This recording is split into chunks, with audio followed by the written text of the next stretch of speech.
एक ही पैनल में 3 नाम गए, 2 अपॉइंट हो गए जनवरी में और एक का नाम लटका के रखा हुआ है। तो ये अगर आपकी अंडरस्टैंडिंग है कि कोलिजियम जज अपॉइंट करता नहीं, अगर ट्रांसपेरेंट हो, उसमें भागीदारी हो, तो अभी भी जुडिशरी का उसमें इंटरवेंशन रहना चाहिए। ये मेरी समझ बनती है, बाकी तो सर बैठे हैं, सर बताएंगे। जब आप सरकार के हाथ में दे देंगे अपॉइंटिंग अथॉरिटी, तभी नहीं हो रहा है। इलेक्शन कमीशन में क्या हो रहा है?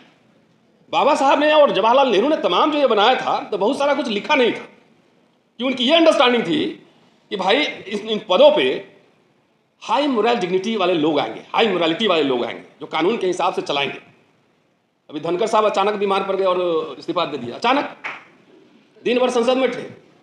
किस किस तरह के स्टेटमेंट आ रहे हैं, कई जजेस के स्टेटमेंट, क्या मोर के आंसू से प्रेग्नेंट होता है? और कोई सवर्ण जो है वो दलित महिला का बलात्कार कैसे कर सकता है? ये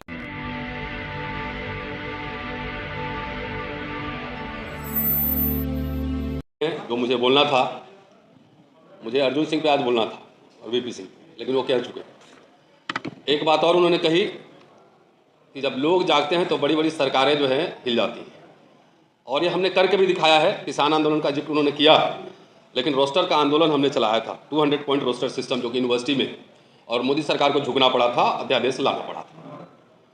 बहरहाल आज जो सब्जेक्ट है बहुत गंभीर है, कोलेजियम पे है, चर्चा होगी, जाति जनगणना पर होगी और SIR पे होगी चर्चा। खैर साहब हमारे बीच में बैठे हैं और लंबे समय से मैं जानता हूँ। पहले तो इनको आप शुक्रिया धन्यवाद दीजिए और बधाई भी दीजिए कि चीफ जस्टिस से रिटायर होने से पहले मध्य प्रदेश से 1 बैकवर्ड क्लास का और 2 शेड्यूल कास्ट का इन्होंने रिकमेंड किया है, जो कि अभी पैनल में है। तो ये बड़ी बात है कि जब रहें तो उन्होंने कहा दो क्यों, ये क्यों नहीं, मतलब 2 ही होगा, तो उन्होंने रिकमेंड किया। इसके लिए हम उनको बधाई देते हैं और शुक्रिया कहते हैं। चलिए बहरहाल वोट पे हम बात करते हैं। अभी जो चल रहा है बिहार में SIR, जब 1919 में साउथ बोरो कमेटी के सामने बाबा साहब आए थे, तो उस समय वोटिंग लिमिटेड था, इनकम टैक्स, प्रॉपर्टी, तमाम क्राइटेरिया थे, शिक्षा का सवाल। बाबा साहब ने अपने पहले ऑफिशियल डॉक्यूमेंट में उन्होंने इसका विरोध किया था कि शिक्षा का आधार नहीं होना चाहिए और पैसे का आधार नहीं होना चाहिए। ये जो यूनिवर्सल फ्रेंचाइजीज है, वयस्क मताधिकार है, इसको पाने की एक लंबी यात्रा रही है। साइमन कमीशन के सामने भी जब उन्होंने मेमोरेंडम दिया 1928 में, उस समय भी उन्होंने वयस्क मताधिकार, एडल्ट फ्रेंचाइजीज की बात की और शिक्षा और संपत्ति के आधार को नकारा। फाइनली जब संविधान लागू हुआ तो पहले ही साल में, नवंबर 1951 में, संसद के अंदर यह चर्चा हुई और प्रोफेसर KT शाह ने यह सवाल उठाया था कि वोटिंग के लिए कुछ एकेडमिक क्वालिफिकेशन होना चाहिए। तो बाबा साहब ने उसका जवाब दिया था। अभी मेरी अगली किताब जो आएगी उसमें मैंने पूरा वो प्रोसीडिंग डाला है कि बहुत सारे शिक्षा का क्या आधार रखेंगे, 10th रखेंगे, 12th रखेंगे, 5th रखेंगे। कि बहुत सारे लोग संसद के अंदर अभी बैठे हुए हैं जो पढ़े लिखे नहीं हैं, लेकिन अपने समाज का उनको व्यवहारिक ज्ञान है, वो ज़्यादा समझदार है, अपनी समस्याओं को ज़्यादा बेहतर तरीके से समझते हैं और किसी पढ़े लिखे लोगों के अपेक्षा वो बेहतर तरीके से अपनी बात रख सकते हैं। ये संसद का डिबेट है। इसलिए मैंने ये मेंशन किया कि 1919 से लेकर 51 तक तकरीबन 32 साल की यात्रा है, तब जाके ये वोट का अधिकार मिला था। पहले हमारे लोग कमज़ोर थे, वोट के महत्व को नहीं समझते थे, हमारे बूथ लूट लिए जाते थे। थोड़ा समझदार हुआ तो EVM लीला आया। हम लोग लगातार 10 साल से EVM के खिलाफ आंदोलन चलाते रहे। पिछले लोकसभा चुनाव के समय हम लोग लगातार इस मुद्दे को उठाया, और जितने हमारे यूट्यूबर साथी, हमारा असली मीडिया तो यही है, इन लोगों ने EVM का जैसे ही सवाल वीडियो डालना शुरू किया, बहुत सारे यूट्यूब चैनल डिमोनेटाइज हो गए, चैनल का रीच रोक दिया। ये जो सवाल हम लोग लगातार उठाते रहे, राहुल गांधी ने जब ये सवाल उठाया तो इलेक्शन कमीशन की चुप्पी है। कृष्णाल वरू साहब अभी विस्तार से बता के गए। जब EVM का भंडाफोड़ हो गया तो SIR सुनने में अच्छा लग रहा है सर, ये पूरा कॉलोनियल लीगेसी है सर। तो स्पेशल इंटेंसिव रिवीजन कह रहे हैं कि 52 लाख काट दिया, तो इसका सोशल सर्वे होना चाहिए। कह रहा है कि भाई बांग्लादेश से आके वहां पे रह रहे हैं बहुत सारे, नेपाल से, म्यांमार से, सबसे आ रहे हैं। तो आ रहे हैं तो बॉर्डर का एरिया जो है, ये काम स्टेट गवर्नमेंट का है कि सेंट्रल गवर्नमेंट का है? अगर आपका border security force, central agency अगर फेल हो गया है तो अमित शाह को इस्तीफा देना चाहिए, होम मिनिस्ट्री से इस्तीफा देना चाहिए था, क्यों नहीं? दूसरी बात कह रहे हैं कि भाई आपका आधार, अगर आधार फर्जी बन रहा है तो आधार कौन बनवा रहा है? आप ही का डिपार्टमेंट बनवा रहा है ना, सेंट्रल गवर्नमेंट बनवा रहा है। तो इसका मतलब ये फेल्ड गवर्नमेंट है, फेल्ड गवर्नमेंट जो अपने ही दस्तावेज को कह रहा है कि इसमें फर्जीवाड़ा हो रहा था। ये आपको चेक करने की जिम्मेदारी है। मैं पढ़ा था दिल्ली में, लेकिन वोट मैंने बिहार में रखा है, वोट बिहार में रखा है। जितने पेपर चाहिए मैंने वहां डाले, एक वोट डालने के लिए मैं जाता हूं सिर्फ यहां से। तो साथियों, ये बड़ी लड़ाई है। कोलिजियम की चर्चा हुई, मैंने शुरू में कह दिया, कैसे साहब आए हैं वो विस्तार से बोलेंगे, लेकिन उसके पहले उसके डायनेमिक्स को समझिए। आरएसएस बीजेपी चाहता है कि कोलिजियम सिस्टम खत्म हो जाए, क्यों? और वही भाषा हमारी भी है, तो समझिए कोई फंडामेंटल प्रॉब्लम है। जब आप यूपीएससी है, जब चुनाव आयोग है, और जो हेरा फेरी और धांधली हो रही है आपके आंख के सामने हो रही है, तो जब नेशनल जुडिशियल कमीशन बनेगा तो कैसे जजेस अपॉइंट होंगे, जरा उसकी कल्पना आप करिए। शाखा से आएंगे, अभी भी बहुत सारे हैं, संतरा जज बहुत सारे रहे, हम लोग देखे हैं जजमेंट, उसकी समीक्षा भी हमने की कि संविधान के हिसाब से निर्णय नहीं होते, जजमेंट आते हैं भावनाओं के आधार पर। ईश्वर ने रात में दूरबीन से बताया था नहीं, और उस जजमेंट पर किसी का साइन भी नहीं है। ये क्या संविधान की ये भावना है, ये मैंडेट? तो ये समझिए, गवई साहब जो चीफ जस्टिस उन्होंने बहुत अच्छी बात कही है। और इस खेल को समझिए कि हम कोलिजियम को ट्रांसपेरेंट करेंगे, ज्यादा से ज्यादा ट्रांसपेरेंट। अभी भी कोलिजियम क्या अपॉइंट थोड़ी करता है, कोलिजियम रिकमेंड करता है, अपॉइंट तो सरकार करती है। तो उनके हिसाब से कुछ जजेज हैं तो हो गया। अभी मैंने देखा कि एक सीनियर लॉयर ने अपना नाम भी ड्रॉ कर लिया कि हमें जज नहीं बनना है। एक ही पैनल में 3 नाम गए, 2 अपॉइंट हो गए जनवरी में, और एक का नाम लटका के रखा हुआ है। तो ये अगर आपकी अंडरस्टैंडिंग है कि कोलिजियम जज अपॉइंट करता नहीं, अगर ट्रांसपेरेंट हो, उसमें भागीदारी हो, तो अभी भी जुडिशरी का उसमें इंटरवेंशन रहना चाहिए। ये मेरी समझ बनती है, बाकी तो सर बैठे हैं, सर बताएंगे। जब आप सरकार के हाथ में दे देंगे अपॉइंटिंग अथॉरिटी, तभी नहीं हो रहा है। इलेक्शन कमीशन में क्या हो रहा है? बाबा साहब ने और जवाहरलाल नेहरू ने तमाम जो ये बनाया था, तो बहुत सारा कुछ लिखा नहीं था कि उनकी ये अंडरस्टैंडिंग थी कि भाई इन पदों पे हाई मोरल डिग्निटी वाले लोग आएंगे, हाई मोरालिटी वाले लोग आएंगे, जो कानून के हिसाब से चलाएंगे। अभी धनखड़ साहब अचानक बीमार पड़ गए और इस्तीफा दे दिया, अचानक दिन भर संसद में थे।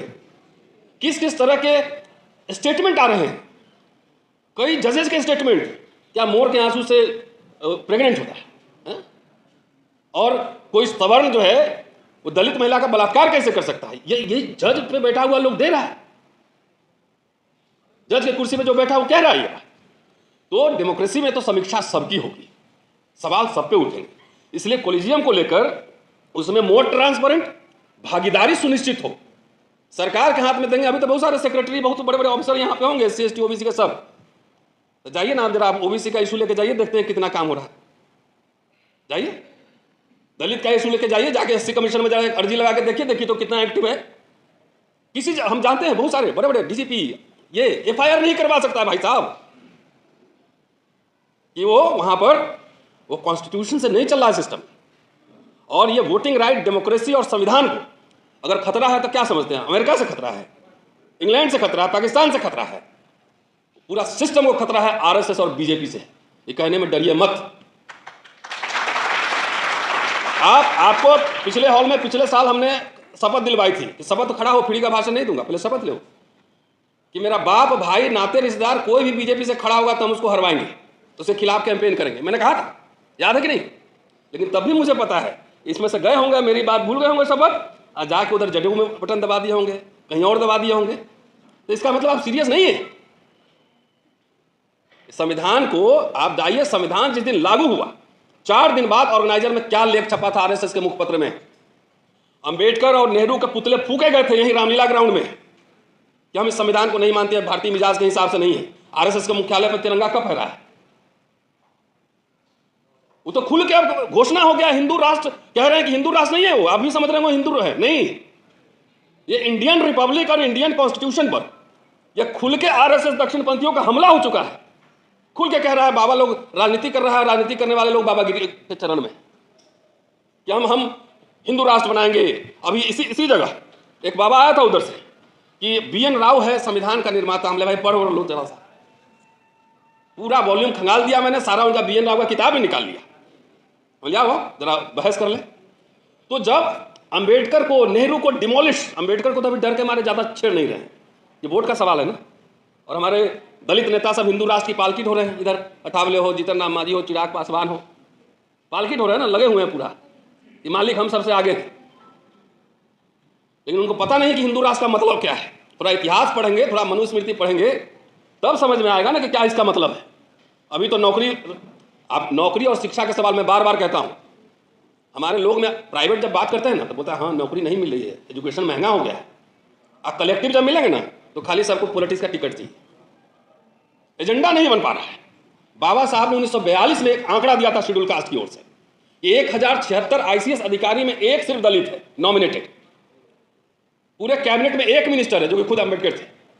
पूरे विधिमंडल में 2 सदस्य हैं। ये आंकड़ा देते हुए पूरे CPWD ठेकेदारी में एक दलित ठेकेदार है दिल्ली में, और कह रहे हैं कि शिक्षा और रोजगार हमारे समाज के लिए जीवन मरण का प्रश्न है। मेरे स्टेटमेंट नहीं है, जीवन मरण का प्रश्न है। क्या हम लोग शिक्षा और रोजगार, बार बार हम लोग रोज हल्ला कर रहे हैं कि उस सरकारी स्कूल में पढ़ के कैसे आप चीफ जस्टिस बने, हम यूनिवर्सिटी में पढ़ा रहे हैं, सब लोग सरकारी स्कूल में पढ़ के। RSS वाला को पता लग गया कि ये सब हल्ला कर रहा है, वहीं से पढ़ के आया है, तनख्वाह भी ले रहा है, हल्ला भी कर रहा है, रैली भी निकाल रहा है। तो बोले एक काम करो, पहले सरकारी स्कूल खत्म करो। गरीब भारत ने जो संस्थाएं बनाई थी, जो मेडिकल कॉलेज, यूनिवर्सिटी, जो स्कूल, अमीर भारत में सब नष्ट हो रहा है। आपके बच्चे पढ़ नहीं सकते हैं IIM में, IIT में, मेडिकल कॉलेज में, आपको पता ही नहीं है। IAS के एग्जाम, नीट का एग्जाम इतना टफ कर दिया है अंग्रेजी दा, हम लोग जैसा आदमी अब नहीं आ सकता है। ये एजेंडा पे लाइए, इतना टफ कर दिया, इतने महंगे हैं। आपको पता है कि मेडिकल कॉलेजेस के फीस कितने हैं? मैं अपने बेटा को नहीं पढ़ा सकता, मैं हाई सैलरी ग्रेड में हूं। IIM के फीस, मुझे रोज 2-3 फोन आते हैं कि मेरे लिए क्राउड फंडिंग करिए। हमने कहां से मैं कर सकता हूं यार। ये जो अंबेडकर का सबसे प्रिय विषय था, जो मिशन एजेंडा था उनका, शिक्षा और रोजगार, उसी 50 साल में मोदी साहब कहते हैं और RSS कि 70 साल में क्या हुआ। हमने 70 साल में ये हुआ कि हम ब्रांडेड कपड़ा पहने हुए हैं। हमारे दादा परदादा तो मजदूर थे, तुम्हारे खेत में काम करते थे। और इस इंडियन रिपब्लिक, इंडियन कॉन्स्टिट्यूशन से पूरा अर्बन मिडिल क्लास बना, जिसमें हमारी भी भागीदारी सुनिश्चित हुई। ये तो कहां पढ़ते हैं। और उसी का पूरा संस्थान नष्ट हो रहा है। All institutions, university, medical colleges महंगे, हेरा फेरी, नीट में हेरा फेरी, UPSC में हेरा फेरी। अभी तो आया ना इस बार, देखा ना आपने। आपके बच्चे कैसे बनेंगे? संसद बगल में है, कितना 545 मेंबर है, कितना है सूरज? इतने ही लोग बन सकते हैं। बिहार विधानसभा में 243 लोग ही जा सकते हैं। उनको जाने दीजिए, वैसे नेता चुनिए जो जाके इन मुद्दों को उठाए, जो हम लोग बार बार कह रहे हैं। जात पात में मत खाली चुनिए।